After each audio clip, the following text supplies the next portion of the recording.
पिछले क्लास में हम गति संबंधी ग्राफ को देखे थे कि किस स्थिति में किस प्रकार के ग्राफ बन सकते हैं, उस कॉन्सेप्ट को समझे थे।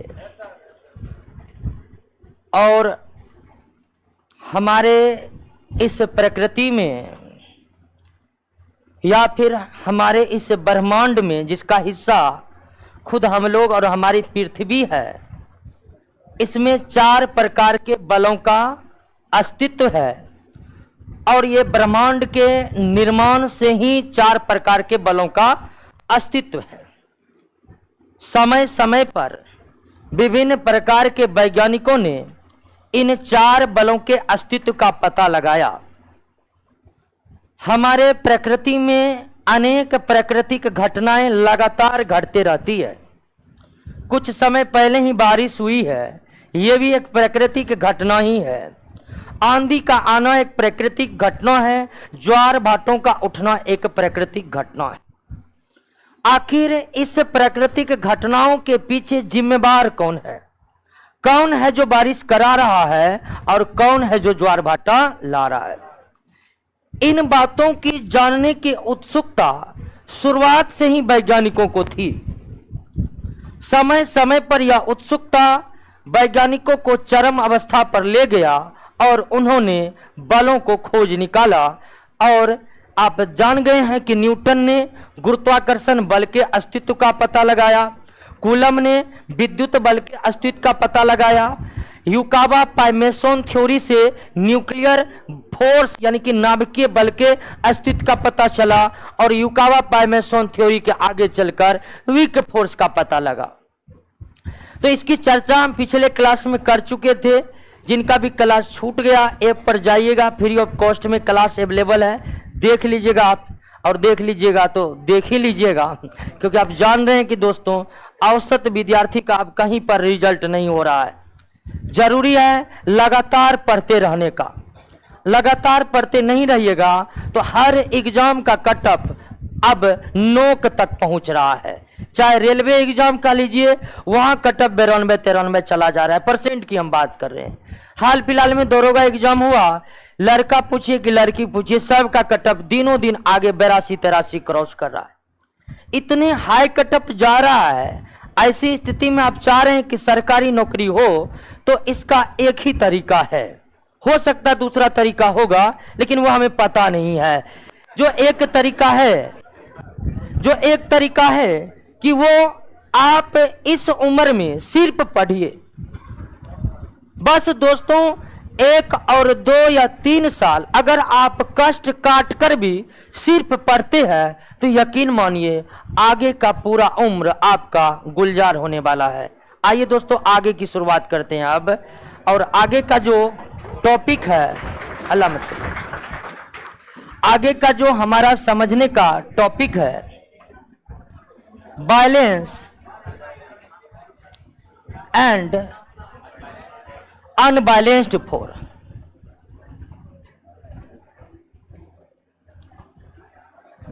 ठीक है, बैलेंस्ड एंड अनबैलेंस्ड फोर्स, संतुलित बल और असंतुलित बल।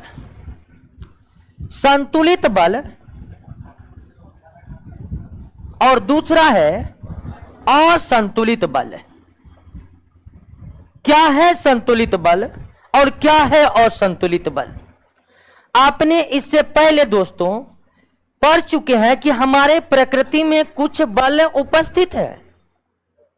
गुरुत्वाकर्षण बल, विद्युत बल, नाभिकीय बल और दुर्बल बल पढ़ चुके हैं ना। ये बल हमारे प्रकृति में मौजूद है। ठीक है, तो हमारे प्रकृति में जो बल मौजूद है वो हमेशा ही मौजूद रहेंगे। क्षण भर के लिए भी वो लुप्त नहीं हो सकते हैं। क्लियर है ना? क्षण भर के लिए भी वो बल लुप्त नहीं हो सकते हैं जो बल हमारे ब्रह्मांड में मौजूद है। क्या गुरुत्वाकर्षण बल किसी समय लुप्त हो सकता है? नहीं। 2 द्रव्यमान के बीच लगने वाले आकर्षण बल को क्या कहते हैं? गुरुत्वाकर्षण। क्या यह गुरुत्वाकर्षण बल कभी भी ऐसा हो सकता वस्तु पर ना लगे? संभव ही नहीं है कि ना लगे, हमेशा आरोपित होगा। क्या नाभिकीय बल जिसके कारण किसी परमाणु के नाभिक का अस्तित्व सही सही बना रहता है, क्या वे क्षण भर के लिए भी लुप्त हो सकते हैं? नहीं हो सकते। तो प्रकृति में जो बल मजबूत है, प्रकृति में जो बल मजबूत नहीं, जो बल उपस्थित है वे हमेशा उपस्थित रहेंगे। वे कभी सेकंड के लाखों भाग कर दीजिए ना, उतने समय के लिए भी वे इस ब्रह्मांड से लुप्त नहीं हो सकते। अगर यह बात जान गए हैं तो आइए सबसे पहले आप संतुलित बल को समझने का प्रयास कीजिए। किसी वस्तु पर लगने वाले कई बलों का अगर परिणाम शून्य हो तो उसे क्या कहा जाता है? संतुलित बल कहा जाता है। किसी वस्तु पर लगने वाले सभी बलों का परिणाम क्या हो? जीरो हो तो उस बल को क्या कहते हैं? संतुलित बल कहते हैं। आप जान रहे कि ये जो बोर्ड है ना, क्या इस बोर्ड पर बल लग रहा है? लग रहा है, लग रहा है बल। कौन बल लग रहा है?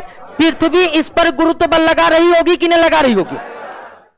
लेकिन पृथ्वी जो नीचे की तरफ इस पर ग्रेविटी लगा रहा है, फोर्स ऑफ ग्रेविटी लगा रहा है, उसके विपरीत ऊपर की तरफ वो भी बल लग रहा है जो इसके दीवार में नट के द्वारा लगाया जा रहा है। घर के छत पर कोई बल लग रहा है? लग रहा है। कोई बल नहीं लगेगा तो पृथ्वी तो गुरुत्व बल के द्वारा नीचे खींचेगा ही नहीं खींचेगा। लेकिन पृथ्वी इस छत को, पृथ्वी आपके छत को जितने बल से नीचे खींचता है, पिलर उतना ही बल लगाकर उसको क्या कर देता है? जीरो कर देता है। और हमको लगता है कि हमारे छत पर बल ही ना लग रहा हो। तो संतुलित बल पहचानने का एक ही तरीका है दोस्तों, जब आपको लगे कि बल लग ही नहीं रहा है, समझ जाइए कि कौन बल लग रहा है? संतुलित। किसी वस्तु पर अगर आपको लग रहा है कि बल नहीं लग रहा है इस पर, तो उस पर कौन बल लग रहा है? क्योंकि ऐसा संभव ही नहीं है कि किसी क्षण किसी वस्तु पर बल ना लगे। कोई लगाए कि न लगाए, पृथ्वी तो हमेशा हर एक वस्तु पर गुरुत्व बल लगाएगा कि नहीं लगाएगा? लगाएगी। तो संतुलित बल को हम इस तरह से भी परिभाषित कर सकते हैं, जब किसी वस्तु पर बल का कोई प्रभाव हमें दिखाई न पड़े, जब किसी वस्तु पर बल का प्रभाव हमें दिखाई न पड़े तो उस बल को क्या कहते हैं? इस बोर्ड पर कौन बल लग रहा है? संतुलित बल। क्लासरूम में कैमरा लगा हुआ है, कौन बल लग रहा है? संतुलित बल। घर के छत पर कौन बल? संतुलित बल। दिख ही नहीं रहा है कि बल लग रहा है तो समझिए बल लग रहा है, लेकिन कौन? क्लियर? कोई दिक्कत? अब असंतुलित बल क्या है? परिभाषा तो यही है कि किसी वस्तु पर लगने वाले अगर सभी प्रकार के बलों का परिणामी शून्य नहीं है, रिजल्ट शून्य नहीं है, तो उसे क्या कहेंगे? असंतुलित। संतुलित और असंतुलित बलों के बीच का फर्क यह है दोस्तों कि संतुलित बल का प्रभाव हमें नजर नहीं आता है, जबकि असंतुलित बल का प्रभाव हमें नजर आता है। असंतुलित बल का प्रभाव हमें नजर आता है। साइकिल चल रहा है और साइकिल चलते हुए साइकिल सवार को धक्का मारकर गिरा दीजिए। धक्का मार दिए, गिर गया, प्रभाव नजर आ गया ना? आप जो धक्का मारे वो कौन बल था? असंतुलित बल था। तो संतुलित और असंतुलित बल के बीच का डिफरेंस यही है कि संतुलित बल का प्रभाव हमें नजर नहीं आता है, जबकि असंतुलित बल का प्रभाव हमें नजर। हम अपने दैनिक जीवन में जब भी बल शब्द का यूज करते हैं तो उसका मतलब संतुलित से नहीं होता, उसका मतलब किससे होता है? धक्का देना, ऐंठना, मरोड़ना, दबाना, ये सभी कैसे बल के उदाहरण है? असंतुलित बल के उदाहरण है। धक्का मारना, ऐंठना, मरोड़ना, ये सब अगर किसी वस्तु के साथ आप कर रहे हैं, निश्चित तौर पर उसका प्रभाव आपको पता चलेगा कि नहीं चलेगा? चलेगा कि नहीं चलेगा? चलेगा।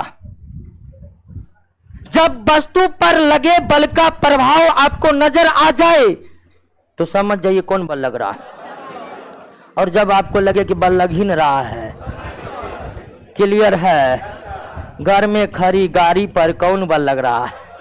संतुलित बल लग रहा है। कौन बल लग रहा है? संतुलित। तो गाड़ी खड़ा है, कुछ नहीं हो रहा है गाड़ी के साथ, अब कहेगा बल नहीं लग रहा है, लग रहा है, लेकिन जो बल लग रहा है वो क्या है? संतुलित है, इसलिए उसका प्रभाव नजर नहीं आ रहा है। कहीं अब कोई दिक्कत आए? एक फाइट मार के दांत झाड़ देना, कहिए कौन बल है? कहिए कौन बल है? असंतुलित है ना। सीधा सा समान सा नियम है कि लगे आपको बल नहीं लग रहा है तो कह दीजिए कैसा बल लग रहा है? संतुलित। आपको कोई पूछेगा मोनू कुमार तुम्हारे घर के पिलर पर कोई बल लग रहा है? आप देखिएगा पिलर तो एकदम खड़ा है, कुछ नहीं हो रहा है, कहिएगा हाँ लग रहा है, लेकिन जो लग रहा है वो कौन है? संतुलित बल है। वहीं मान लीजिए जेसीबी लेकर के आपके घर के पिलर को तोड़ दिया गया, जेसीबी के द्वारा आरोपित बल कैसा हो जाएगा? असंतुलित हो जाएगा, क्योंकि प्रभाव नजर आ गया, पिलर गिर गया। तो अब कहिए असंतुलित और संतुलित बल के कॉन्सेप्ट में आपको कोई दिक्कत है? परिभाषा दोस्तों कुछ भी हो, परिभाषा यही है कि जब किसी वस्तु पर लगने वाले सभी बल का परिणाम शून्य है तो वस्तु पर लगने वाला बल कौन है? और जब वस्तु पर लगने वाला सभी प्रकार के बल का परिणाम शून्य नहीं है तो वह कौन है? यह किताबी परिभाषा है, ठीक है। लेकिन सही परिभाषा दोस्तों यही है कि अगर बल का प्रभाव हमें नजर आ गया तो वो असंतुलित, अगर बल का प्रभाव हमें नजर नहीं आया वो संतुलित। याद रखना है, ब्रह्मांड में ऐसी कोई वस्तु नहीं है जिस पर कभी बल ना लगे, सब पर हमेशा बल लगते रहता है, बस हमें कभी प्रभाव नजर आता है और कभी प्रभाव नहीं आ जाए। जब प्रभाव नजर आ जाए तो कैसा, और नहीं आए तो हम अपने दैनिक जीवन में जब भी बल का इस्तेमाल करते हैं तो उसका मतलब प्रभाव उत्पन्न करने वाले बल अर्थात किस बल से है? संतुलित बल की अवधारणा का इस्तेमाल हम अपने दैनिक जीवन में कभी करते? आगे हम न्यूटन के गति संबंधी नियम का जिक्र करेंगे, वहां पर भी जो बल होगा वो कैसा होगा? असंतुलित होगा। हम अपने रोज के जीवन में कभी भी संतुलित बल के संबंध में बल का इस्तेमाल नहीं करते। हम जब भी बल कहते हैं तो उसका तात्पर्य केवल किस प्रकार के बल से हो? क्लियर हो गया? समझ गए? कोई दिक्कत नहीं ना। आगे बढ़ते हैं। एक बार संतुलित और संतुलित को पढ़िए, देखिए आप समझ रहे हैं कि न बात जो लिखा हुआ है। क्या कोई दिक्कत? समझ गए ना? अब आप कह दीजिएगा देखकर, कहां संतुलित है कहां संतुलित है? छत पर रखे ईंट पर कैसा बल? छत से गिर रही ईंट पर कैसा बल? क्लियर हो गया। छत पर रखी ईंट पर संतुलित बल लगा हुआ है, अगर वही ईंट छत से नीचे गिर रहा है तो कैसा बल लग रहा है?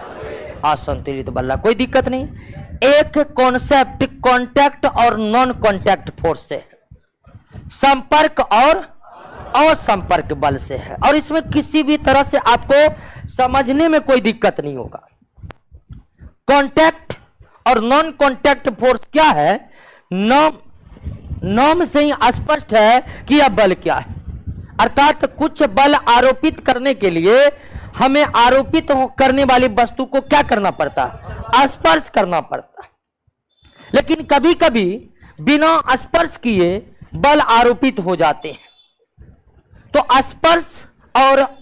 संपर्क और असंपर्क बल, कांटेक्ट और नॉन कांटेक्ट फोर्स का कॉन्सेप्ट यह है कि ऐसे बल जो बिना स्पर्श किए ही आरोपित हो जाए वे नॉन कांटेक्ट फोर्स है, और जो बल आरोपित करने के लिए वस्तु को कांटेक्ट करना पड़े, संपर्क करना पड़े, उसे हम क्या कहेंगे? संपर्क बल।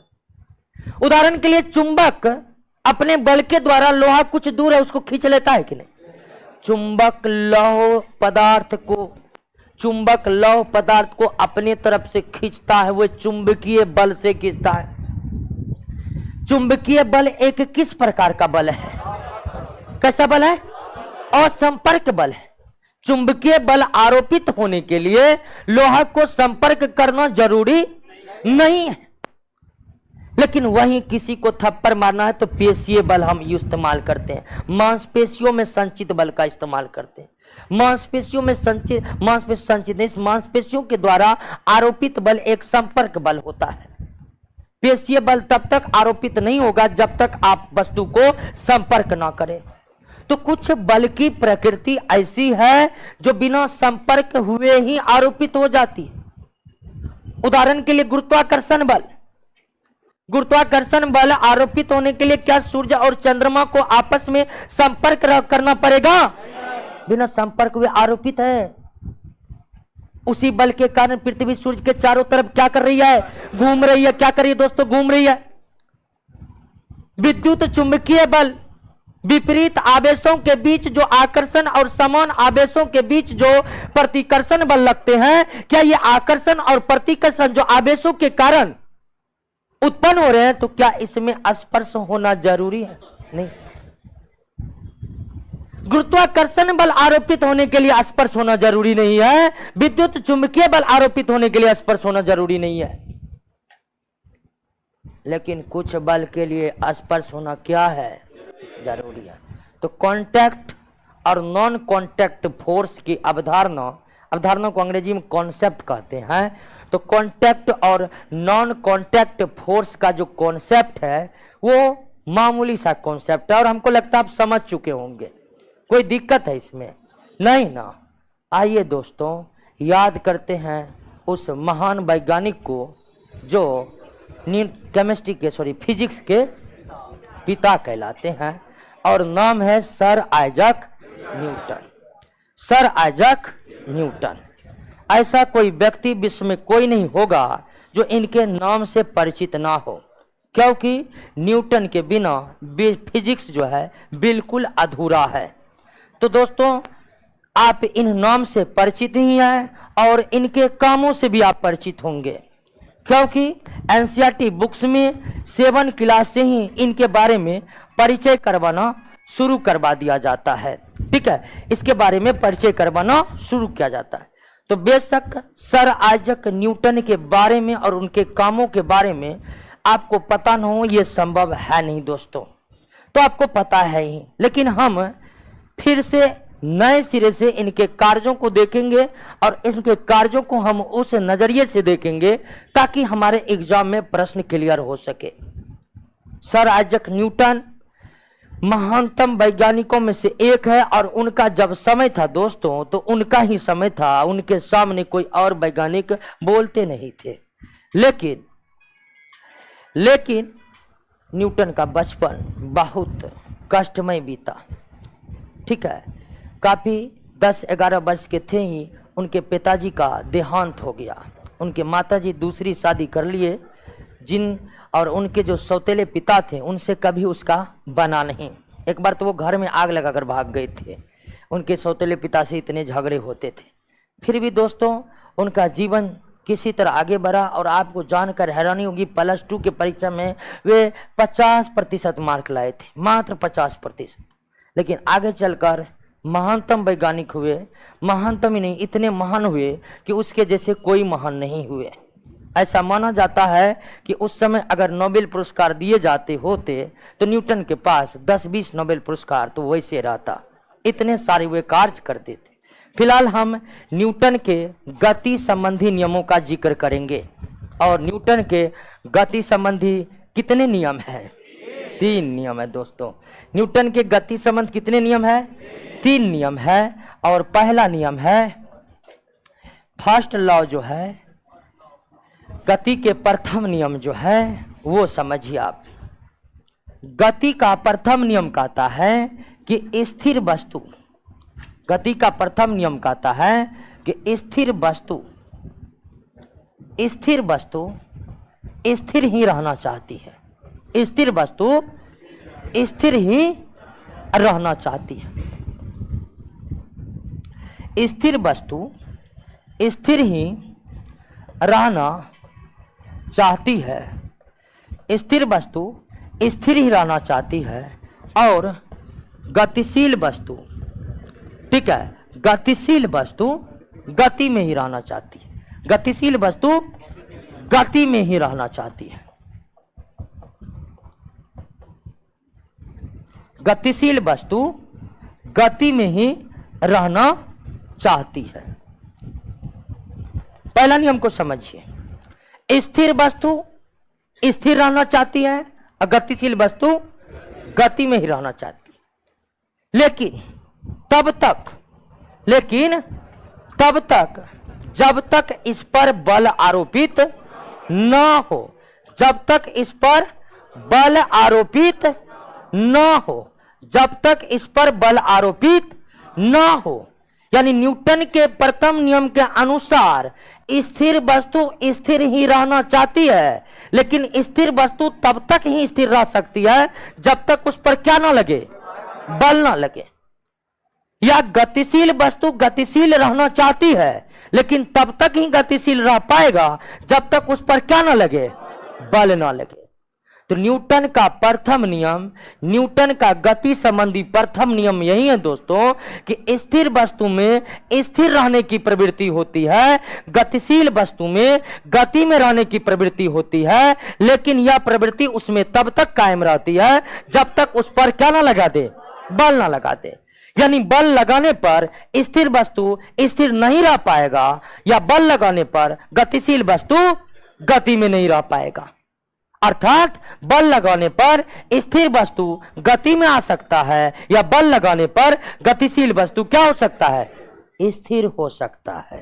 क्लियर है? कोई दिक्कत है दोस्तों? पहला गति नियम समझे हैं? अब कहिएगा ये कौन सा गति नियम है, तो हम जानवे करते थे दोस्तों, नहीं जानते थे, न्यूटन के बाद जानना शुरू हुआ। आपको हम बल का परिभाषा बता रहे थे, बल का जब परिभाषा पढ़ रहे थे तो आपको बता रहे थे कि न्यूटन ने जब तक गति नियम नहीं पेश किए थे तब तक बल का सही परिभाषा भी लोगों को मालूम नहीं था। बल का सही परिभाषा तब निकलकर सामने आया जब न्यूटन गति संबंधी नियम पेश कर दिए। तो फिर सवाल उठता कि क्या गति नियम नहीं था तो लोग बल नहीं जानते थे? जानते थे, लेकिन याद कीजिए वही 7वां का किताब, खींचना और धकेलना को क्या कहते हैं? बल कहते हैं। बड़ी ढंग तरीके से आप पढ़े होंगे 7 क्लास में, बच्चों खींचना और धकेलना ही क्या कहलाता है? बल कहलाता है। पढ़े नहीं परिभाषा? तो हम उस समय बताए थे कि न्यूटन का जो प्रथम नियम है दोस्तों, न्यूटन का जो प्रथम नियम है, ये वाली बात, न्यूटन के प्रथम नियम में जो ये वाली बात है कि स्थिर वस्तु स्थिर ही रहना चाहती है, गतिशील वस्तु गतिशील ही रहना चाहती है, ये न्यूटन से पहले कोई और बता चुके थे। और न्यूटन से पहले ये बात कौन बता चुके थे? गैलीलियो। कौन बता चुके थे? यानी गैलीलियो कई वर्ष पहले ही यह क्लियर कर चुके थे कि स्थिर वस्तु स्थिर रहने की चाहती है और गतिशील वस्तु गति में रहना चाहती है। स्थिर वस्तु में स्थिर में रहने का गुण, गतिशील वस्तु का गति में रहने का गुण कैसा गुण कहलाता है? जड़त्व का गुण कहलाता है। कैसा गुण कहलाता है? जड़त्व का गुण कहलाता है, यानी इनर्शिया। जड़त्व को इंग्लिश में इनर्शिया कहते हैं। यानी आप कह सकते हैं न्यूटन के प्रथम गति नियम को जड़त्व का नियम भी कहा जाता है, और न्यूटन का प्रथम गति नियम बिल्कुल हूबहू किसके नियम के समान है? अंतर यही है कि गैलीलियो किसका जिक्र नहीं किए और न्यूटन किसका जिक्र कर दिए? बल का। कभी कभी न्यूटन के प्रथम गति नियम दे देगा आपको और कहेगा ये किसका नियम है, अब मिस्टेक कर जाएगा कि गैलीलियो भी दे देगा ऑप्शन में और न्यूटन भी दे देगा। तो पहचान करना है किससे?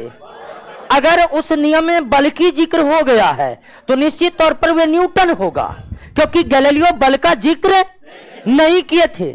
लेकिन अगर न्यूटन के प्रथम गति नियम से मिलता नियम में अगर बल का जिक्र नहीं है तो निश्चित तौर पर वह किसका नियम है? यानी न्यूटन के गति नियम से पहले गैलीलियो ने किसका नियम दिया था? जड़त्व का नियम दिया था। जरत का नियम क्या है? तो जरत का नियम है कि स्थिर वस्तु में यह गुण है कि वह स्थिर रहना चाहती है, गतिशील वस्तु में यह गुण है कि वह गति में रहना चाहती है।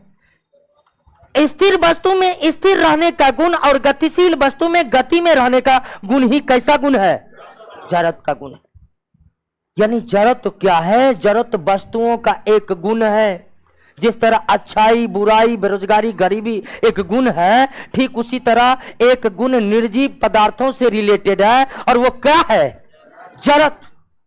जरत पदार्थ का एक गुण है, और इसी गुण के कारण स्थिर वस्तु स्थिर रहना चाहता है और गतिशील वस्तु गति में रहना चाहता है। क्लियर हो गया? लेकिन यह जरत किस पर डिपेंड करता है दोस्तों? तो यह जरत डिपेंड करता है किस पर? जरत का गुण सभी वस्तुओं में एक समान नहीं रहता है। जरत का गुण सभी वस्तुओं में एक समान नहीं रहता, किसी में ज्यादा किसी में कम। तो आखिर ये जरत का गुण किस पर निर्भर करता है? जरत का गुण किस पर निर्भर करता है? द्रव्यमान पर निर्भर करता है। जिस वस्तु में जितना अधिक द्रव्यमान होगा, ध्यान दीजिएगा दोस्तों, जिस वस्तु में जितना अधिक द्रव्यमान होगा उसमें उतना ही अधिक जरत का गुण मौजूद होगा। साइकिल में ज्यादा जरत या मोटरसाइकिल में? मोटरसाइकिल में ज्यादा जरत या कार में? कार में ज्यादा जरत या ट्रक में? ट्रक में ज्यादा जरत या रेलगाड़ी में? क्लियर हो गया दोस्तों? समझ गए ना? किसी भी वस्तु में जरत का गुण होने का क्या मतलब है? तो किसी में वस्तु में जरत के गुण का होने का मतलब है कि वह वस्तु अगर स्थिर है तो स्थिर रहना चाहती है, गतिशील है तो एक स्थिर वस्तु स्थिर रहना चाहती है, कैसा गुण है? एक गतिशील वस्तु गति में ही रहना चाहती है, कैसा गुण है? जरत का गुण किस पर डिपेंड करता है? किस पर डिपेंड करता है? जितनी अधिक द्रव्यमान होगी उसमें उतना ही अधिक क्या होगा? जितना अधिक द्रव्यमान होगा उतना ही अधिक क्या होगा? आपको 4 प्रकार के वस्तु देकर कहेगा किसमें अधिक जरत है, पकड़ लीजिएगा ना। जिसका द्रव्यमान जितना अधिक होगा उसमें उतना ही अधिक क्या होगा? पहला गति नियम को समझे, कोई दिक्कत नहीं ना? ध्यान दीजिए। पहला गति नियम कहता है कि स्थिर वस्तु स्थिर ही रहना चाहती है, गतिशील वस्तु गति में ही रहना चाहती है, लेकिन तब तक जब तक क्या आरोपित ना हो? बल आरोपित ना हो। यानी न्यूटन का प्रथम गति नियम कह रहा है कि बल वह भौतिक राशि है जो स्थिर वस्तु को स्थिर रहने नहीं दे सकती है और गतिशील वस्तु को गति में रहने नहीं दे सकती है। यानी कि प्रथम गति नियम से हमें बल का परिभाषा निकलता है। प्रथम गति नियम से क्या निकलता है? बल का परिभाषा। और बल का परिभाषा क्या निकलता है प्रथम गति नियम से? तो प्रथम गति नियम में न्यूटन ये बता रहे हैं कि स्थिर वस्तु स्थिर रहना चाहती है, गतिशील वस्तु गति में रहना चाहती है, लेकिन तब तक जब तक क्या ना आरोपित हो? जब तक बल आरोपित ना हो। इसका मतलब है बल आरोपित करते ही स्थिर वस्तु स्थिर नहीं रहेगा या गतिशील वस्तु गति में नहीं रहेगा। और इसका मतलब यह भी है कि स्थिर वस्तु गतिशील हो सकता है और गतिशील वस्तु स्थिर हो सकता है, क्या आरोपित करने के बाद? तो बल को प्रथम नियम के अनुसार इसी तरह परिभाषित किया जाता है कि बल वह भौतिक राशि है जो स्थिर वस्तु को क्या कर सकती है? गतिशील, और गतिशील वस्तु को क्या कर सकती है? स्थिर, या अगर नहीं कर सका तो करने का चेष्टा जरूर करेगा।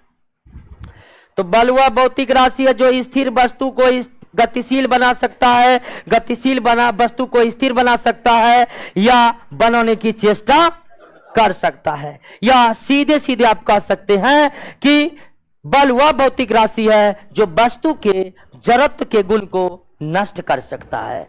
बल वह भौतिक राशि है जो वस्तु के जरत के गुण को क्या कर सकता है?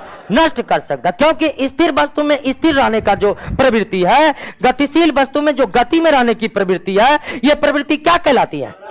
जरत कहलाती है। तो बल वह भौतिक राशि है जो वस्तु के जरत के गुण को क्या कर सकता है? अर्थात वस्तु में अगर जरत की प्रवृत्ति को नष्ट करना है तो क्या लगाना पड़ेगा? यह भी क्वेश्चन आया है। एक वस्तु के जड़त्व के गुण को नष्ट करना है तो क्या आरोपित करना पड़ेगा? बल आरोपित करना होगा, या उष्मा देना पड़ेगा, या फिर कोई और चीज करना पड़ेगा। तो सीधा याद रखना, जड़त्व के गुण को नष्ट करना है तो केवल और केवल क्या आरोपित करना पड़ेगा? बल आरोपित करना पड़ेगा। न्यूटन और गैलीलियो का नियम में क्या अंतर है? यानी गैलीलियो का नियम प्लस बल इक्वल टू न्यूटन का प्रथम गति नियम। गैलीलियो का नियम प्लस बल इक्वल टू, ऐसा लगता है कि गैलीलियो साहब के जाने के इंतजार में थे न्यूटन। ठीक है, कोई दिक्कत पहला नियम में? समझ गए ना? कोई दिक्कत? आइए एक बार फिर से समझ लेते हैं। यहां से क्वेश्चन क्या पूछेगा? क्वेश्चन पूछेगा न्यूटन के प्रथम गति नियम से क्या प्राप्त होता है? बल का। और बल का कौन सी परिभाषा प्राप्त हुआ वो आप देखें ना। बल का परिभाषा ये प्राप्त हुआ है कि बल वह भौतिक राशि है जो स्थिर वस्तु को स्थिर नहीं रहने देगी और गतिशील वस्तु को गति में नहीं रहने देगी। एक परिभाषा ये। या दूसरा तरह ये बोल सकते हैं कि बल वो भौतिक राशि है जो स्थिर वस्तु को गतिशील कर सकती है या गतिशील वस्तु को स्थिर कर सकती है। तीसरा तरीके से आप ये बोल सकते हैं कि बल वह भौतिक राशि है जो वस्तु में जड़त्व की प्रवृत्ति को क्या कर सकता है? नष्ट कर सकता है। क्लियर है? बल की परिभाषा न्यूटन के किस गति नियम से? प्रथम गति नियम से। न्यूटन के किस गति नियम को गैलीलियो का जड़त्व नियम कहते हैं? किस नियम को? बल के नियम, प्रथम नियम को। गैलीलियो के जड़त्व के नियम और न्यूटन के प्रथम गति नियम में सिर्फ किस एक बात को लेकर अंतर है? बल को लेकर अंतर है। न्यूटन ने अपने नियम में बल का जिक्र किया है जबकि गैलीलियो ने बल शब्द का कोई जिक्र नहीं किया है। एक स्थिर वस्तु में स्थिर रहने की प्रवृत्ति को कौन सा गुण कहते हैं? जड़त्व का गुण कहते हैं। या एक गतिशील वस्तु की गति में रहने की प्रवृत्ति को क्या कहते हैं? क्या संसार में सभी वस्तुओं का जड़त्व एक ही होता है? नहीं होता है। तो जड़त्व का गुण किस पर निर्भर करता है? द्रव्यमान पर निर्भर करता है। जड़त्व और द्रव्यमान के बीच कैसा संबंध है? सीधा संबंध है। जितना अधिक द्रव्यमान उतना ही अधिक जड़त्व का गुण। क्लियर है? अब आइए, जड़त्व तीन प्रकार के होते। प्रथम गति नियम समझ चुके हैं? कोई दिक्कत नहीं ना? आइए दोस्तों, जड़त्व के तीन प्रकार हैं। एक इनर्शिया ऑफ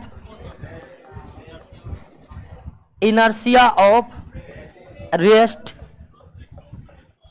दूसरा है इनर्शिया ऑफ मोशन, और एक तीसरा है इनर्शिया ऑफ डायरेक्शन। यानी कि विराम जड़त्व, गति जड़त्व और दिशा जड़त्व। जड़त्व का नियम कौन दिया? गैलीलियो। जड़त्व का गुण किस पर निर्भर करता है? अधिक द्रव्यमान वाली वस्तु का जड़त्व क्या होता है? और जड़त्व कितने प्रकार के? तीन प्रकार के। अब ये बताने का जरूरी है कि कौन जड़त्व का मतलब क्या हुआ। स्थिर जड़त्व वो है जो स्थिर रहना चाहता है। गति जड़त्व वो है जो गति में रहना चाहता है।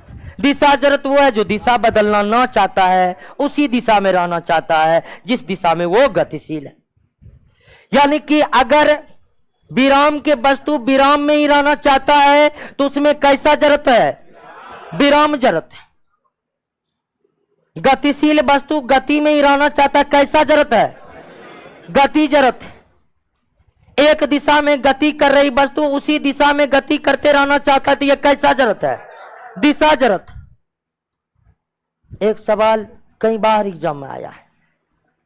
गाड़ी एकाएक चलना शुरू करता है तो हम पीछे की तरफ झुक जाते हैं ना।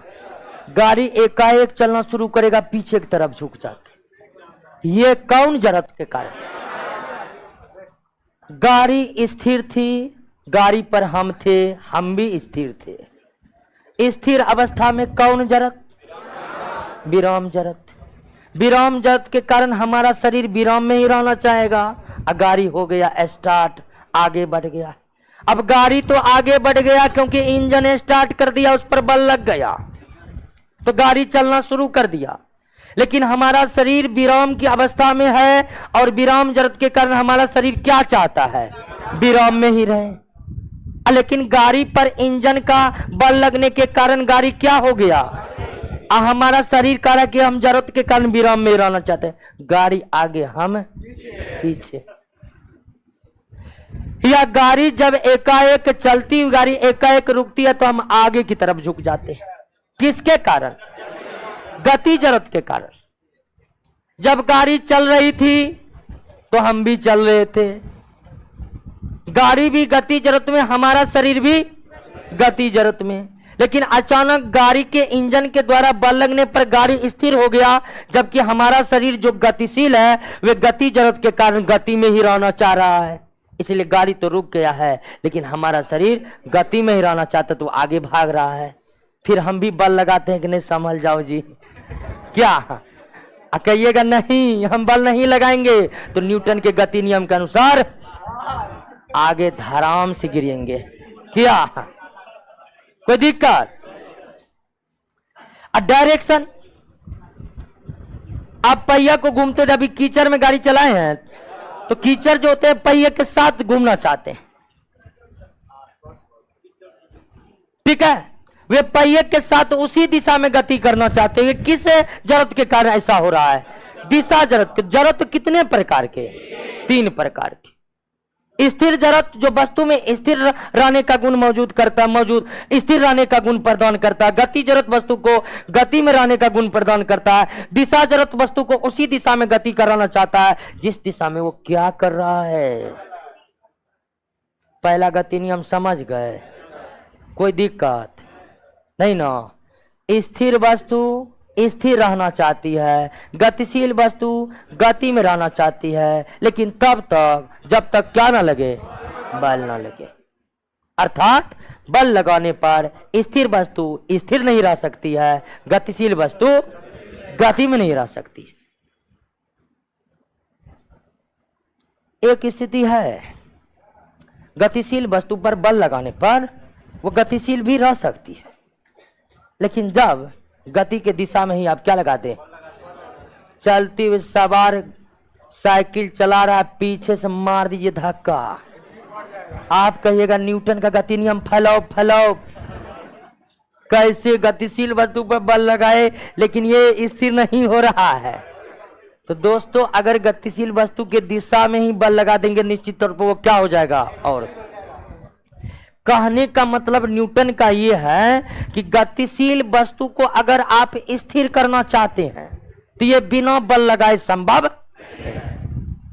या स्थिर वस्तु को अगर आप गति में लाना चाहते हैं तो ये बिना बल लगाए संभव नहीं है। ध्यान देना है समझने में। न्यूटन अपने प्रथम गति नियम में ये कह रहे हैं कि अगर गतिशील वस्तु को स्थिर करना है तो ये बिना बल लगाए संभव, अगर स्थिर वस्तु को गति में लाना है तो यह बिना बल लगाए संभव नहीं है। नहीं तो स्थिर वस्तु पर बल लगाकर उसे हम स्थिर कर सकते हैं।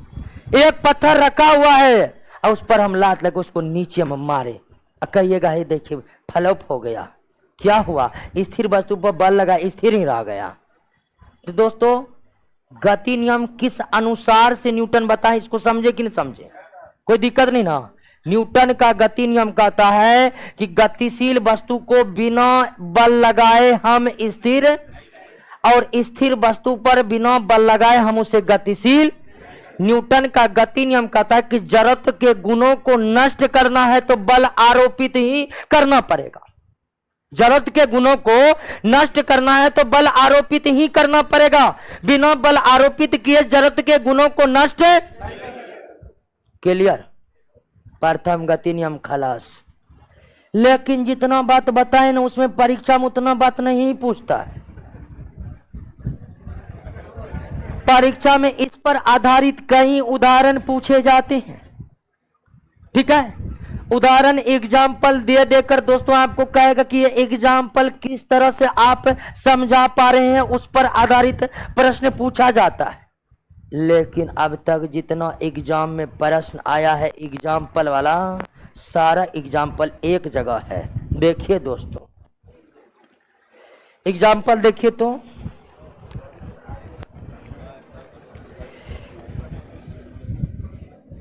एक एग्जाम्पल समझिए।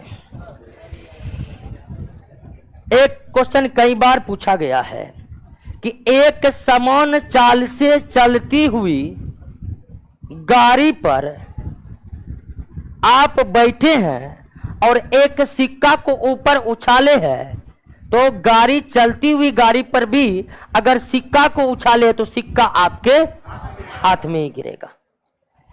चलती हुई गाड़ी से, लेकिन गाड़ी चलनी चाहिए एक समान गति से, अर्थात उसमें त्वरण नहीं होनी चाहिए।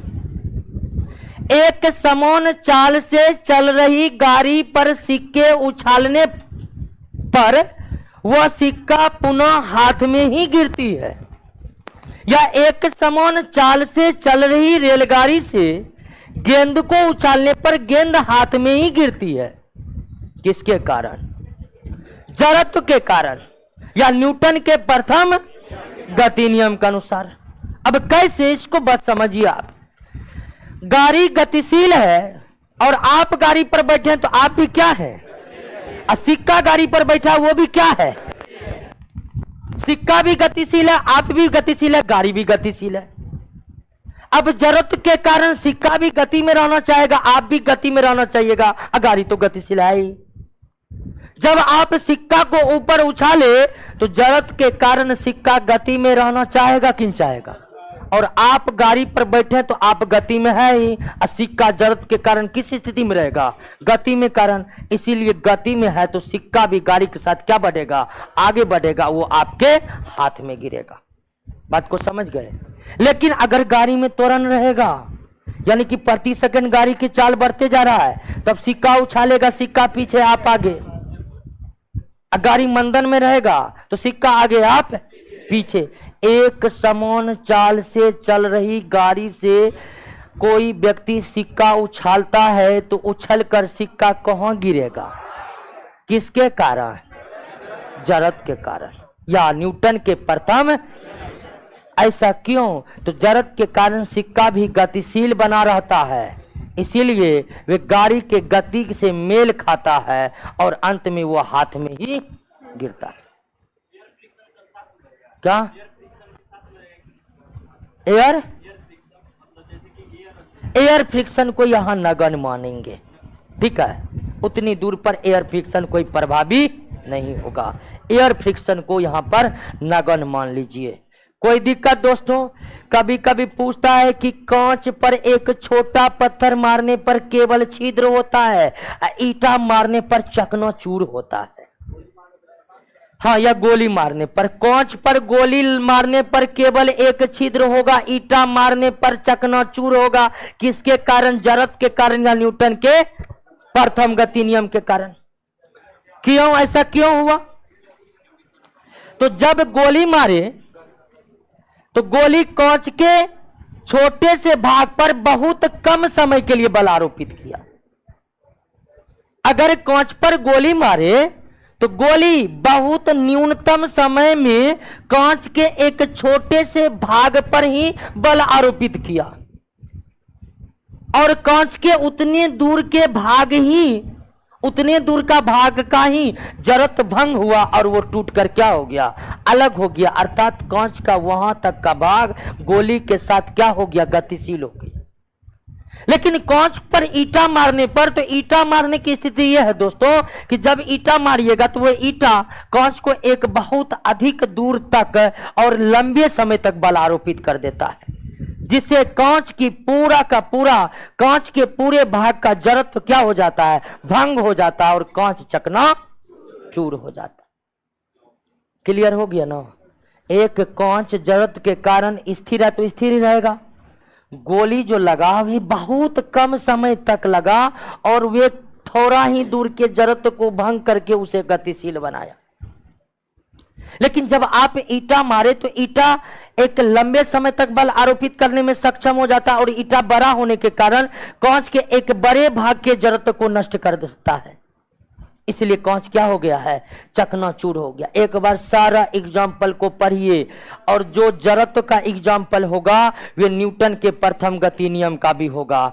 जो न्यूटन के प्रथम गति नियम का होगा वे किसका होगा?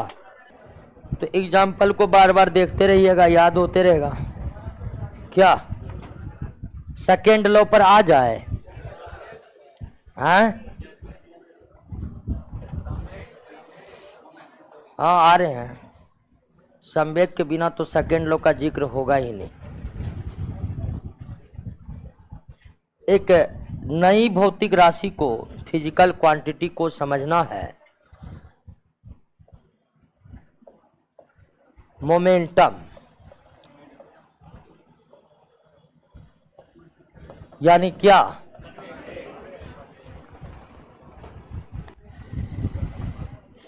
एक वस्तु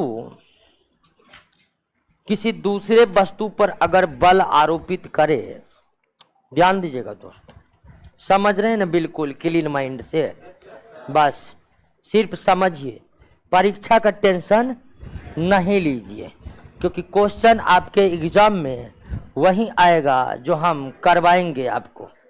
नोट में पीछे में क्वेश्चन है ना, उसका एक एक क्वेश्चन हम आपको करवाएंगे। इसीलिए पूरा ध्यान समझने पर दीजिए। आप समझ जाइएगा तो फायदा ये होगा कि जब क्वेश्चन पर हम डिस्कस करेंगे तब आप आसानी से उसको बना सकते हैं और लंबे समय तक याद रख सकते हैं। इसीलिए पूरा ध्यान समझने का दीजिएगा, क्योंकि परीक्षा वही पूछता है जो हम नोट में देते हैं। मोमेंटम, संवेग, एक वस्तु किसी दूसरे वस्तु पर जो बल आरोपित करेगा वह किन किन बातों पर निर्भर करता है। बात को समझ रहे हैं कि एक वस्तु किसी दूसरे वस्तु पर जो बल आरोपित करेगा वह किन किन बातों पर निर्भर करता है। तो पहला निर्भर करता है किस पर? गति पर। किस पर? गति पर। मान लीजिए कि एक कार की गति या वेग 20 मीटर पर सेकेंड है।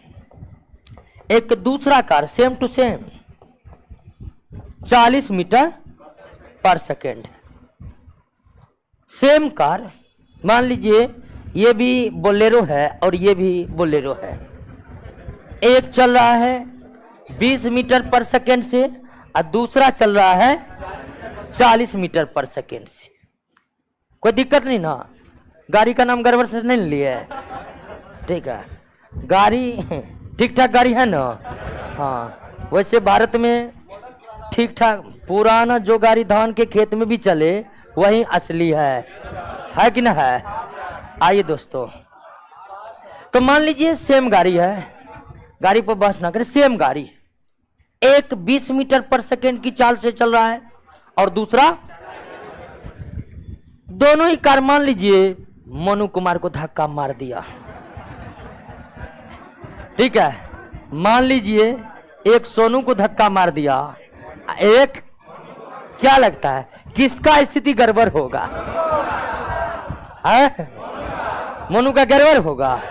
इसका मतलब आप जान रहे हैं कि अगर वेग ज्यादा है तो निश्चित तौर पर वो ज्यादा बल आरोपित करेगा। यानी एक वस्तु दूसरे वस्तु पर जो बल आरोपित करेगा ये डिपेंड करता है कि वो किस गति से बल आरोपित कर रहा हो। एक ही गाड़ी है, बोलेरो, लेकिन एक 20 मीटर पर सेकेंड की चाल से चल रहा है और एक 40 मीटर पर सेकेंड की चाल से चल रहा है। तो यहां पर सोनू कुमार का सिर्फ पैर टूटा है और मोनू कुमार कोमा में है। ठीक है, हो सकता है ऐसा। ठीक है, ईश्वर ना करे कि ऐसा हो, लेकिन मान लीजिए ठीक है, देखिएगा जिनका नाम सोनू मोनू होगा माफ करिएगा, ठीक है। मान लेते हैं ये काल्पनिक नाम है और जीवित व्यक्ति से इसका कोई संबंध नहीं है, मान कर चलते हैं। फिल्म देखते हैं ना, ये केवल काल्पनिक कहानी और जीवित व्यक्ति से इसका कोई संबंध है भी तो वो संयोग मात्र है। तो आप जान गए कि मोनू कुमार को ज्यादा डिफिकल्ट होगा, और यह निर्णय आप किस आधार पर लिए हैं? गति के आधार पर, वेग के आधार पर। वेग जितना अधिक रहेगा वो वस्तु उतना ही अधिक बल आरोपित करेगी। वेग जितना अधिक रहेगा वो वस्तु उतना ही अधिक, यानी एक वस्तु दूसरे पर जो बल आरोपित करती है यह निर्भर करता है उस वस्तु के वेग पर। जिस वस्तु का वेग जितना अधिक होगा वो उतना ही अधिक बल आरोपित करेगा। लेकिन एक वस्तु दूसरे पर जो बल आरोपित करेगी यह सिर्फ वेग पर ही डिपेंड नहीं करता है दोस्तों, यह निर्भर करता है दूसरा किस पर? द्रव्यमान पर। मान लीजिए कि कार भी चल रहा है 40 मीटर पर सेकेंड से और ठोकर मारा मोनू को, और एक ट्रक चल रहा है 40 मीटर पर सेकेंड से ही और ठोकर मारा किसको? क्या लगता है किसका स्थिति गंभीर होगा? यहां पर दो अलग अलग, एक कार है और एक ट्रक है, दोनों का वेग क्या है? समान है, लेकिन ज्यादा स्थिति किसकी खराब होगा? और यह निर्णय आप किस आधार पर लिए हैं? यानी कि आप द्रव्यमान के आधार पर यह निर्णय लिए हैं कि जितना अधिक द्रव्यमान होगी वस्तु का उतना ही अधिक वो बल आरोपित करेगा। यानी कि एक वस्तु जो दूसरे पर बल आरोपित करती है वह निर्भर करता है किस पर? वो निर्भर करता किस पर? गति का मतलब वेग पर। एक वस्तु जो दूसरे पर बल आरोपित करेगा वह निर्भर करता किस पर? और किस पर? द्रव्यमान पर। अगर हमें द्रव्यमान और वेग एक साथ बोलना है, द्रव्यमान वेग एक साथ बोलना है, तो उसी के लिए जो नई भौतिक राशि है उसे क्या कहते हैं? संवेग एक ऐसी भौतिक राशि है जो द्रव्यमान और वेग को एक साथ परिभाषित कर देता है। अगर हम बोले कि एक वस्तु के द्वारा आरोपित बल उस वस्तु के वेग और उस वस्तु के द्रव्यमान पर निर्भर करता है, तो अगर हम वेग और द्रव्यमान को अलग अलग ना बोले एक साथ बोलना चाहे तो सीधे हम बोल सकते हैं कि एक वस्तु द्वारा आरोपित बल उसके संवेग पर निर्भर करता है। संवेग एक ऐसी भौतिक राशि है जिसमें द्रव्यमान और वेग दोनों ही टर्म इंक्लूड हो जाता है। संवेग एक ऐसी भौतिक राशि है जो द्रव्यमान और वेग दोनों टर्म को इंक्लूड कर लेता है, अर्थात संवेग momentum equal to mass into velocity, द्रव्यमान गुना वेग। क्लियर हो गया? यानी संवेग भौतिक राशि ये सुविधा देता है आपको कि आप सीधा बोल दीजिए कि वस्तु के द्वारा आरोपित बल वस्तु के संवेग पर निर्भर करता है। नहीं तो आपको अलग अलग बोलना पड़ेगा कि वस्तु के द्वारा आरोपित बल वस्तु के द्रव्यमान तथा वस्तु के वेग पर निर्भर करता है। वस्तु के द्वारा आरोपित बल वस्तु के द्रव्यमान और वस्तु के वेग पर निर्भर करता है। अलग अलग न बोलकर अगर एक साथ बोलना है तो सीधे बोल दीजिए वस्तु के द्वारा आरोपित बल वस्तु के संवेग पर निर्भर करता है। तो वे कौन सी भौतिक राशि है जो द्रव्यमान वेग को एक साथ परिभाषित कर देता है? एक वस्तु के द्वारा आरोपित बल किन किन चीजों पर निर्भर करता है? द्रव्यमान यानी द्रव्यमान और वेग ना बोले तो हमें क्या बोलना पड़ेगा? संवेग में कौन सा पद शामिल है? द्रव्यमान शामिल है या वेग? दोनों शामिल है। हमको नहीं लगता कि आप संवेग में कोई दिक्कत होगा। एक बार एग्जाम में पूछा हुआ है, क्वेश्चन है कि वस्तु के द्वारा आरोपित बल निर्भर करता है, ए में था द्रव्यमान, बी में था वेग, सी में था संवेग डी में था इनमें से सभी। तो इनमें से सभी होगा यहां पर आंसर, इनमें से। क्वेश्चन ये हुआ था, ये एसएससी का एग्जाम, सेंट्रल एसएससी के एग्जाम में था, +2 लेवल वाला में, कि वस्तु के द्वारा लगाए गए घटना चक्र में ये क्वेश्चन है, आप पढ़े होंगे, जो भी पढ़ते होंगे घटना चक्र। एक वस्तु के द्वारा आरोपित बल किस पर निर्भर करता है? ऑप्शन ए में था द्रव्यमान, ऑप्शन बी में था वेग, ऑप्शन सी में था संवेग, और डी में था इनमें से सभी। तो इसका सबसे सटीक आंसर डी ही होगा। क्या होगा? डी होगा। क्योंकि अगर हम आंसर सी संवेग मार दिए तो इसका मतलब ए और बी आंसर गलत है, ऐसा तो है नहीं। इसलिए सबसे सटीक आंसर क्या होगा? डी होगा, संवेग पर निर्भर करता है। और रेलवे में तो सीधा सीधा क्वेश्चन है कि कौन सी भौतिक राशि है जो द्रव्यमान और वेग दोनों को परिभाषित करता है। संवेग समझ गए? कोई दिक्कत नहीं ना। आइए, संवेग समझने के बाद ही न्यूटन के दूसरे गति नियम को हम समझ सकते हैं, क्योंकि न्यूटन के दूसरे गति नियम में किसका जिक्र किया गया है? संवेग का जिक्र किया गया है। संवेग क्या है समझ गए ना? संवेग को हम P में इंडिकेट करते हैं। P बराबर क्या हो गया? mv। P बराबर, अब संवेग का अगर ऐसा यूनिट देखे तो m का क्या होता है? kg। अभी का तो संवेग का ऐसा यूनिट क्या हो गया? अगर डायमेंशन देखिए तो kg का, मीटर का, सेकेंड का, तो संवेग का बीमा क्या हो गया? mlt माइनस संवेग का SI मात्रक क्या हो गया?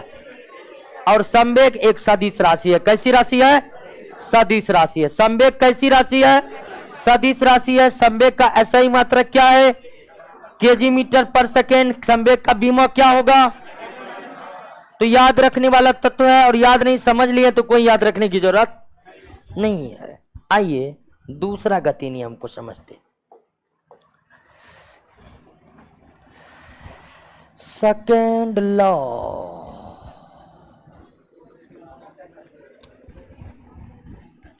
संवेग समझ गए? संवेग P बराबर, संवेग P बराबर, बहुत आदमी इधर उधर देख रहे हैं, आगे नजर बनाए रखिए, ठीक है। सेकेंड नियम, सेकेंड नियम कहता है कि संवेग परिवर्तन की दर, संवेग परिवर्तन की दर वस्तु पर लगाए गए बल के क्या होता है? समानुपाती। और यह परिवर्तन उसी दिशा में होता है जिस दिशा में बल क्या होता है? आरोपित होता है। क्लियर है? बात को समझे कि न समझे? संवेग तो आप समझ ही चुके हैं क्या? तो दूसरा गति नियम है कि संवेग परिवर्तन की दर वस्तु पर लगाए गए बल के समानुपाती होता है, और संवेग में परिवर्तन उसी दिशा में होता है जिस दिशा में बल लगता है। क्लियर बात समझ रहे दोस्तों? न्यूटन का दूसरा गति नियम है कि संवेग परिवर्तन की दर, संवेग P बराबर mv, संवेग परिवर्तन की दर उस वस्तु पर लगाए गए बल के समानुपाती होता है, और संवेग में परिवर्तन उसी दिशा में होता है जिस दिशा में बल लगता है। अब यहां पर संवेग परिवर्तन की दर क्या है कि मान लीजिए कि एक वस्तु का द्रव्यमान, एक वस्तु का द्रव्यमान को हम क्या मान लिए? और मान लिए कि उसका प्रारंभिक वेग क्या था, और उस पर हमने बल आरोपित कर दिया क्या? F। तो उसका वेग, वेग जो है बदल कर क्या हो गया? V हो गया। वेग बदल कर क्या हो गया? मान लिए हम कि एक वस्तु जिसका द्रव्यमान क्या है? m है, उसका प्रारंभिक वेग क्या है? u है, उस पर हम बल कौन लगा दिए? F। तो अंतिम वेग या वेग u से बदल कर क्या हो गया? v। अब हम इस पर क्या लगाए हैं? तो न्यूटन के दूसरा गति नियम के अनुसार बल लगाते ही संवेग क्या हो जाएगा? बदल जाएगा, संवेग क्या हो जाएगा, बदल जाएगा। और संवेग बदलने से यानी कि प्रारंभिक वेग u से अंतिम वेग v होने में मान लिए समय कितना लगा, t लगा, मान लिया है यह। और मानने के लिए इसी वर्ड का इस्तेमाल किया जाता है। क्यों होता है, न्यूटन भी यही काम किए हैं दोस्तों। द्रव्यमान को क्या मान लिए, m, प्रारंभिक वेग उस पर लगाए, F बल लगाने से u से क्या हो गया, u से v होने में कितना समय लगा, t। अब यहां पर संवेग प्रारंभ में कितना है, प्रारंभ में कितना, m में कितना, संवेग प्रारंभ में, अंतिम में समय कितना लगा, t। तो संवेग परिवर्तन का दर, संवेग परिवर्तन, परिवर्तन कितना हुआ, mv माइनस mu। अब परिवर्तन की दर की बात करें तो mv माइनस mu बाय होगा कि नहीं होगा। संवेग में परिवर्तन कितना हुआ, तो पहले संवेग mv, अंत में संवेग mv। तो संवेग में परिवर्तन बराबर अंतिम संवेग माइनस प्रारंभिक संवेग। संवेग परिवर्तन का दर का मतलब होता है समय कितना लगा है संवेग परिवर्तन होने में। तो संवेग परिवर्तन बराबर mv minus mu by t, mv minus mu by, संवेग परिवर्तन बराबर mv minus mu by t। तो न्यूटन का द्वितीय गति नियम कहता है कि संवेग परिवर्तन की दर, और संवेग परिवर्तन की दर कितना हो जाएगा, mv minus mu by t बराबर, यही नहीं कह रहा है न्यूटन, संवेग परिवर्तन की दर किसके समानुपाती। अब अगर m कॉमन लेंगे तो v minus u by t समानुपाती किसका, अब v minus u by t बराबर क्या होता है, a बराबर क्या, समानुपाती, सॉरी समानुपाती। अब f समानुपाती m है, और SI यूनिट में अगर m के लिए kg, a के लिए मीटर प्रति सेकेंड स्क्वायर और f के लिए न्यूटन का इस्तेमाल करें तो कांस्टेंट k का मान कितना हो जाता है। समानुपातिक राशि बराबर करने के लिए हम क्या लगाते हैं, कांस्टेंट। तो k बराबर मान कितना होता है 1, तो f बराबर ma। और ये है दोस्तों बल का फार्मूला, बल का यानी दूसरे गति नियम से हमें क्या प्राप्त होता है, बल का फार्मूला प्राप्त होता है। और बल का फार्मूला क्या है, F बराबर, तो एक और जहां बल का परिभाषा किससे निकला था, प्रथम गति नियम से बल का परिभाषा किससे निकला था, प्रथम गति नियम से बल का फार्मूला किससे निकला है। क्लियर, समझे कि नहीं। अब बल का फार्मूला कैसे निकला देख लिए, हाँ कोई दिक्कत नहीं ना। नीचे करेंगे फिर ऊपर करेंगे,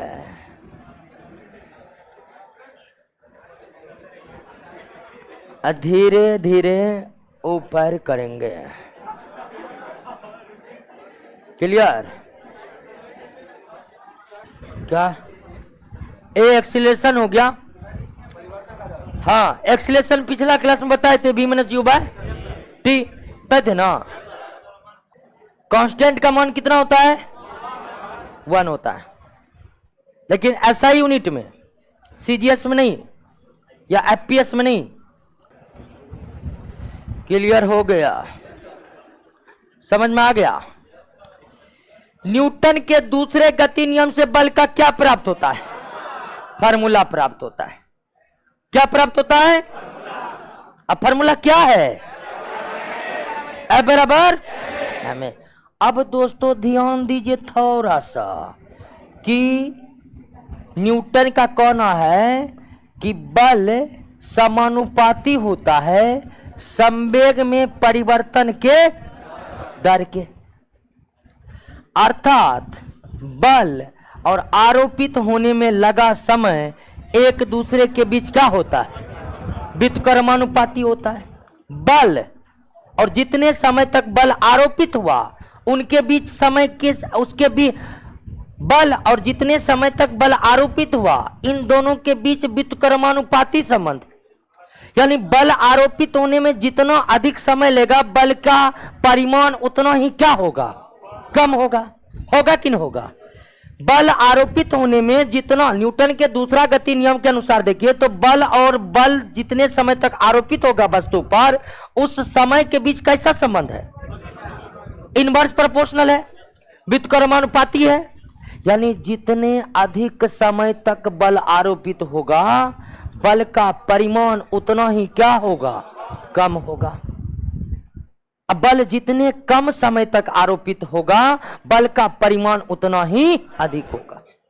इस आधार पर कई प्रश्न पूछे जाते हैं। सबसे कि क्रिकेट का खिलाड़ी गेंद को कैच लेते समय हाथ को क्या करता है, पीछे गिरता है। क्रिकेट का खिलाड़ी कैच लेते समय हाथ को क्या करता है, पीछे खींचने के क्रम में वो क्या बढ़ाता है, टाइम को बढ़ा देता है। टाइम बढ़ने से गेंद द्वारा आरोपित एफ क्या हो जाएगा, चोट कम लगेगा। लगेगा कि नहीं लगेगा? ठीक उसी तरह ऊंची कूद वाले खिलाड़ी के कूदते जो है उसके नीचे गद्दा लगा दिया जाता है। गद्दा लगाने से जब वो गिरता है तो गद्दा नीचे दबता है। नीचे दबने के क्रम में समय क्या हो जाता है और इसीलिए बल क्या होता है और उसे चोट कम से कम लगता है। बॉक्सिंग देखे हैं? बॉक्सिंग देखे तो बॉक्सिंग मारते समय जैसे बॉक्सिंग मारा जाता है सर क्या होता है, जिस बॉक्सर को पंच मारा जाता है वह सर को पीछे खींचता है। पीछे खींचने से फाइट का जो असर है उस असर को लाने में समय क्या हो जाता है, यानी जितना पीछे खींचता है समय को उतना क्या कर दिया, बढ़ा दिया। और समय बढ़ाने से एफ का मान क्या होता है और बॉक्सर को चोट। कराटे का खिलाड़ी एक ही प्रहार से ईंटों को तोड़ देते हैं। कराटे का खिलाड़ी जो होता है एक ही प्रहार से ईंटा को क्या कर देता है, ऐसे वो इसलिए करता है कि वे अधिक से अधिक बल कम से कम समय पर ईंटा पर लगा देता है। यानी कि बहुत बड़ा बल वो अपने हाथ के द्वारा ईंट पर कम से कम समय में आरोपित कर देता है। समय जितना कम होगा बल की तीव्रता उतनी। और कराटे की खिलाड़ी यही, यानी वह एकदम करेगा, ऐसे ऐसे करते रहेगा कभी नहीं टूटेगा। एक बार पूरा जोर से हाथ को ला करके अब बहुत न्यूनतम समय में पूरा एफ आरोपित कर देता है। एकाएक बड़ा बल प्रहार होते ही ईटा क्या हो जाता है, बीच से टूट जाता है। क्लियर हो गया? बात समझ गए? कोई दिक्कत नहीं ना। दूसरा गति नियम पर आधारित भी कई एग्जाम्पल आपके नोट में है। सारा एग्जाम्पल क्या कर लेना है, याद कर लेना। दोस्तों याद कर लेने का मतलब होता है याद कर ही लेना है। अगर याद नहीं हो रहा है तो याद कीजिए, बहुतों को पहले से ही याद है। वो आपके साथ क्या हल करेंगे परीक्षा में ये आप जान है। दोस्तों तीसरों को भी ले ही लेते हैं क्या, पहला दूसरा तीसरा, उसके बाद समाप्ति हो जाएगा। उसके बाद नेक्स्ट क्लास में न्यूमेरिकल बनाएंगे और न्यूमेरिकल में बहुत एब्सेंट रहता है। ठीक है, याद करिए दोस्तों, भागिएगा डर से तो निकल जाइएगा परीक्षा से। हाँ, ये इंटर का परीक्षा नहीं है कि कैलकुलस चलेगा तो हम नहीं जाएंगे, सेकेंडरी डिवीजन में पास कर जाएंगे। यहाँ कंपटीशन में कुछ नहीं होता है, इंटर में होता है जी। कैलकुलस जैसे स्टार्ट हुआ गायब रहना चालू। हम भी पढ़ते थे जब से कैलकुलस चलता था, आधा गायब। रास्ते में पूछ रहे कैलकुलस खत्म हुआ रे, कल नहीं अभी चले। उसको बोलते थे कहा नहीं कैलकुलस कहा नहीं पढ़ रहा है, जाओ रे तुम फर्स्ट करना, हम नहीं करेंगे फर्स्ट। ठीक है, अब वही बात होता है ऑर्गेनिक में। ऑर्गेनिक में जब तक 12th में पढ़िएगा, नोमेनक्लेचर चल रहा है, मस्तिष्क पढ़ रहे हैं क्योंकि वही चीज आसान रहता है। और जैसे ऑर्गेनिक का रिएक्शन स्टार्ट हुआ, सर हमको सजेशन दे दीजिएगा, हम रट लेंगे, ये सब पार नहीं लगेगा हमसे। तो दोस्तों इंटर में जो धंधा किए हैं वो धंधा यहाँ नहीं चलेगा। यहाँ हर चीज होगा। और यहाँ सॉल्यूशन है कि समझ रहे हैं, मतलब आप आइएगा 100% नहीं समझ, 80% समझिएगा, लेकिन क्वेश्चन जो हम करवाते हैं तो क्लास में करवाते हैं, और उस क्वेश्चन से आज तक बाहर नहीं गया कुछ। अब बाहर गया भी उसको कोइन बनाया है। बहुत विद्यार्थी तो कुछ नहीं समझा है, क्वेश्चन रट करके जो है ना नौकरी कर लिया। ऐसे भी विद्यार्थी सब मिले हैं जिसको हम बहुत समझाए, सर आंसर दीजिए हमको, ठीक है, कल समझेगा तब नहीं याद करेंगे, सर हम याद कर लेंगे, आंसर बाद दे दीजिए खाली हमको। तो ऐसे विद्यार्थी सीधे यार, इसीलिए क्लास आइए, कुछ भी समझेंगे और उसके बाद प्रश्न करवा देंगे, उसके बाद आपके पास प्रश्न पूरा रट लीजिएगा, और फिर तो आप टॉप करने के अलावा कोई विकल्प ही नहीं रहेगा। आइए हल्ला कर रहा देखिए।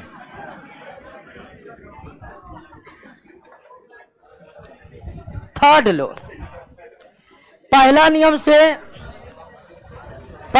से बल का परिभाषा निकला। ध्यान दीजिए दोस्तों, पहला नियम से बल का परिभाषा निकला। बल का परिभाषा यह निकला कि बल लगाने के बाद ही स्थिर वस्तु को गतिशील किया जा सकता है और गतिशील वस्तु को स्थिर किया जा सकता है, यही था परिभाषा। दूसरा नियम से बल का फार्मूला निकला। अब बल का फार्मूला F बराबर ma। अब तीसरा नियम है, तीसरा नियम बलों के बीच के संबंध को बतलाता है। तीसरा नियम बलों के बीच का संबंध बतलाता है, और संबंध बलों के बीच क्या है यह तीसरा नियम से ही पता चलता है। तीसरा नियम को समझने के लिए आप पहले समझिए कि एक वस्तु है x और दूसरा वस्तु है z।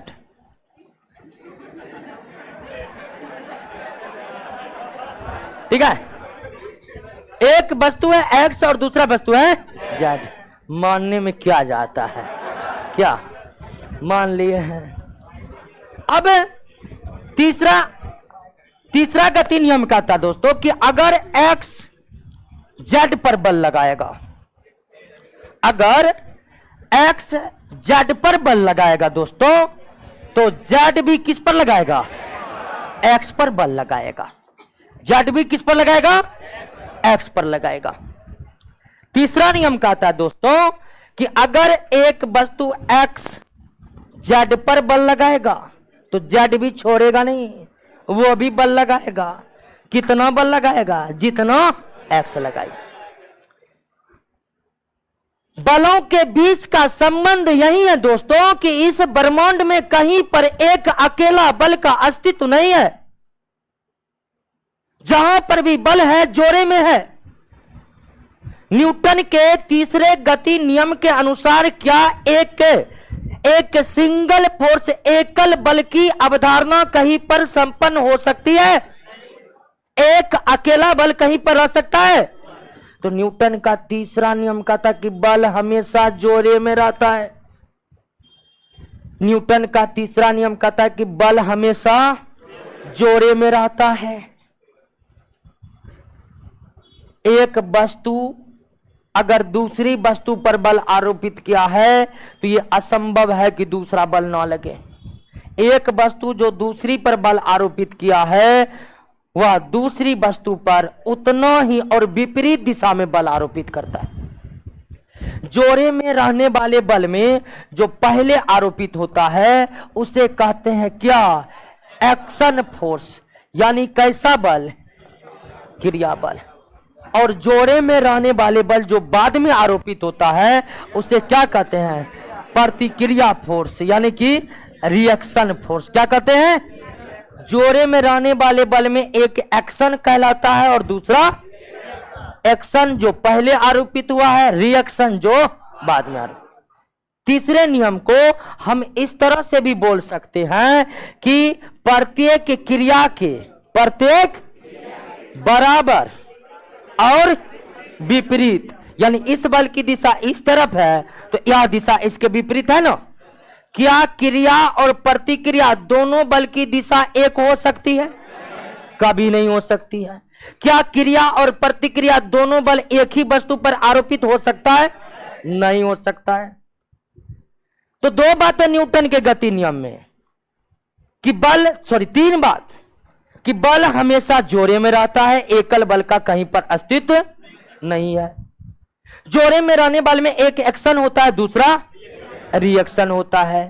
एक्शन और रिएक्शन फोर्स की दिशा एक दूसरे के विपरीत होता है। यह असंभव है कि दोनों की दिशा एक ही हो जाए। और क्रिया और प्रतिक्रिया में हमेशा कितने वस्तु रहेगा? एक वस्तु पर क्रिया और प्रतिक्रिया हो ही नहीं सकती है। तो तीन बातों को ध्यान रखना न्यूटन के प्रथम गति नियम में कि बस तीसरे गति नियम में तीन बात याद रखना है कि क्रिया और प्रतिक्रिया हमेशा दो वस्तु पर आरोपित होता है। क्रिया और प्रतिक्रिया हमेशा दो वस्तु पर आरोपित होता है। क्रिया और प्रतिक्रिया का परिमाण बराबर होता है।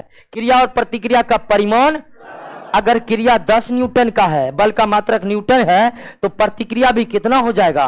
10 न्यूटन। तो क्रिया और प्रतिक्रिया हमेशा जोड़े में रहेगा। क्रिया और प्रतिक्रिया हमेशा दो वस्तु पर लगेगा। क्रिया और प्रतिक्रिया का परिमाण बराबर होगा। क्रिया और प्रतिक्रिया की दिशा एक दूसरे के, चारों बात को समझे। क्रिया और प्रतिक्रिया हमेशा जोड़े में रहेगा।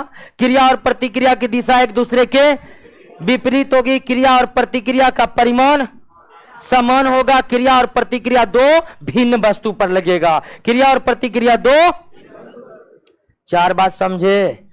तीसरे गति नियम में कितने बात समझना है? क्रिया और प्रतिक्रिया की दिशा एक ही या विपरीत?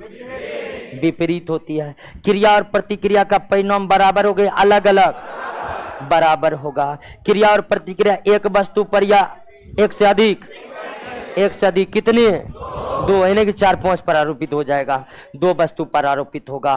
क्रिया और प्रतिक्रिया का एकल एकल अस्तित्व है। क्या कहीं पर केवल क्रिया बल उपस्थित हो सकते हैं, या कहीं पर ब्रह्मांड में कहीं पर केवल प्रतिक्रिया बल उपस्थित हो सकते हैं? इन चारों बातों को क्या करना है? याद कर लेना है। अब तीसरे गति नियम पर भी कई उदाहरण एग्जाम में पूछे गए हैं दोस्तों। आपने नाव पर से कभी कूदा है? अब देखिएगा, नाव पर से जब आप कूदे होंगे, वैसे कूदना नहीं चाहिए, ठीक है। वैसे हमारा तो घर जो है ना एकदम कोसी नदी के बगल में है, तो तैरना जो है मौलिक अधिकार है। नाव पर से कूदना जो है मतलब बचपन की एक अनिवार्य प्रैक्टिकल है। तो हम तो खूब कूदे हैं। तो अगर नाव पर से कूदेंगे, तो नाव पर से कभी कूदे होंगे या कूदते देखे होंगे, तो आप कूदिएगा आगा और नाव जाएगा पाछा। ये कौन सा लॉजिक है कि हम आगे नाव पीछे? ऐसा क्यों हो रहा है? तो ऐसा न्यूटन के, आप देखिएगा, नाव से आप कूदिएगा आगे और नाव चला जाता पीछे। हम माथा पकड़ लेते हैं कि हम आगे नाव पीछे। ये हो रहा है कैसे? तो दोस्तों यहां काम आता है न्यूटन का तीसरा गति नियम। हम कूदे आगे इसलिए क्योंकि नाव ने हम पर बल लगाया। अब नाव ने हम पर आगे की तरफ बल लगाया, तो हम नाव पर पीछे की तरफ लगाएंगे। अगर हम कूदेंगे और नाव हम पर बल ही न लगाएगा, जगह पर रह जाएंगे।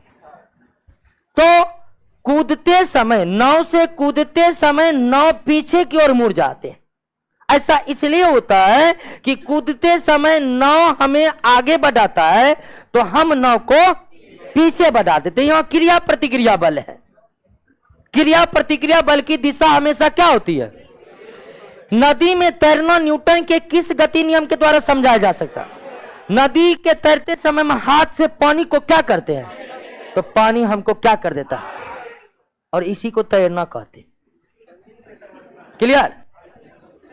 या कुआं से बाल्टीन से, कुआं के अंदर से बाल्टीन से अगर जल निकाल रहे हैं और अचानक बाल्टीन की रस्सी टूट जाए, तो हम क्या हो जाते हैं? पीछे। ऐसा क्यों? तो न्यूटन के तीसरी गति नियम के अनुसार जब हम रस्सी को खींच रहे थे तो हम बल लगा रहे थे ऊपर, अब बाल्टीन का रस्सी बल लगा रहा था, अब बाल्टीन टूट गया, नीचे का बल खत्म, अब हम अपने बल के द्वारा यानी ऊपर लगा रहे थे, हम अपने बल के कारण गिर जाते हैं। क्लियर है? घोड़ा गाड़ी, हाँ सही है। घोड़ा गाड़ी जो घोड़ा खींचता है तो घोड़ा किस बल के द्वारा खींचता है जानते हैं? घोड़ा पैर पटकता है पृथ्वी पर, घोड़ा पैर पटकता है अब पृथ्वी छोड़ देगा, पृथ्वी भी बल लगाता है किस पर? उसी बल से टम टम आगे की ओर बढ़ जाता है, घोड़ा गाड़ी आगे की ओर बढ़ जाता है। हम जमीन पर जो चलते हैं उसे भी न्यूटन के तीसरे गति नियम के अनुसार हम जमीन पर चलते हैं, बल लगाते हैं किस पर? पृथ्वी पर। अब पृथ्वी बल लगा देते हैं, हम तिरछा टाइप से बल लगाते हैं, तिरछा टाइप से बल लगाते हैं पृथ्वी पर, बल लगा, पृथ्वी बल लगाती है हम पर और हम जो है आगे बढ़ जाते। क्लियर हो गया? प्रथम द्वितीय तृतीय गति नियम क्लियर। जितना भी एग्जाम्पल है गेट बाय हार्ट रहनी चाहिए। आइए दोस्तों नेक्स्ट क्लास में हम संवेग संरक्षण के नियम और न्यूमेरिकल प्रश्नों पर चर्चा करेंगे।